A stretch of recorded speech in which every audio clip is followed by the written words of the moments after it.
Bernard, you talk about the need for a mind shift in this industry and really looking towards a brighter digital future, really. Tell me a little bit more about what you really think needs to be happening right now. Well, I think the industry is going through enormous change, Eithne, as you and I would both agree, and I think we have the skills, as we discussed on the panel this morning. We have many of the skills that we need inside the company. We have scientists and mathematicians and physicians, so this whole digital world, I think we're well skilled for. The question is do we have the right mindset to enable us to embrace all of that? And that's the thing that we're working very hard on inside our company, is how do we get the right mindset to ensure that we take on this world of opportunity in many ways and look forward to the new future. Now, you're very optimistic about the future of this industry, and we look at oil demand for many years to come. The reports recently, the OPEC World Outlook, all of your own outlooks, still strength in this market. But how do you really attract new people into it? And, you know, when you look at the future of the oil industry, what do we need to do apart from the mindset?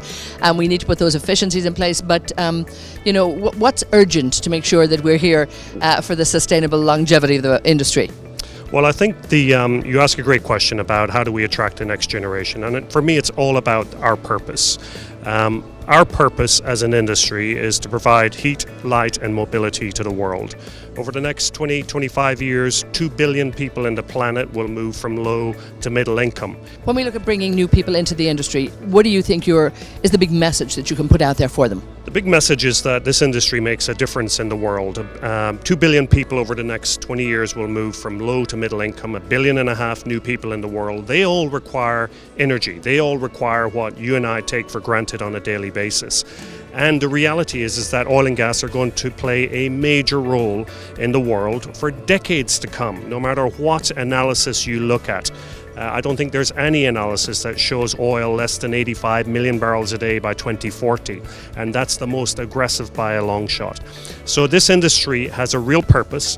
It's going to be around for decades, and our job is to ensure that we create a sustainable industry that will be there to serve what this world needs for many, many decades to come. Now, of course, BP is a major player here in the UAE, and it's great to see you here, Bernard.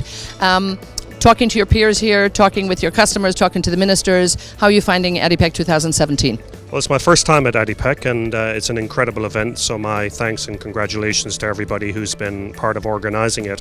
I think the industry here, the conversation is about obviously what's going to happen with oil prices going forward, and secondly it's around the sustainability of the savings that the industry has made over the last several years, and whether we're going to stick to that or whether we're going to go back to the races. And I think there's a real desire to stick to what we've learned and take those lessons forward, and I think it'll be interesting to see how it all plays out over the next several years.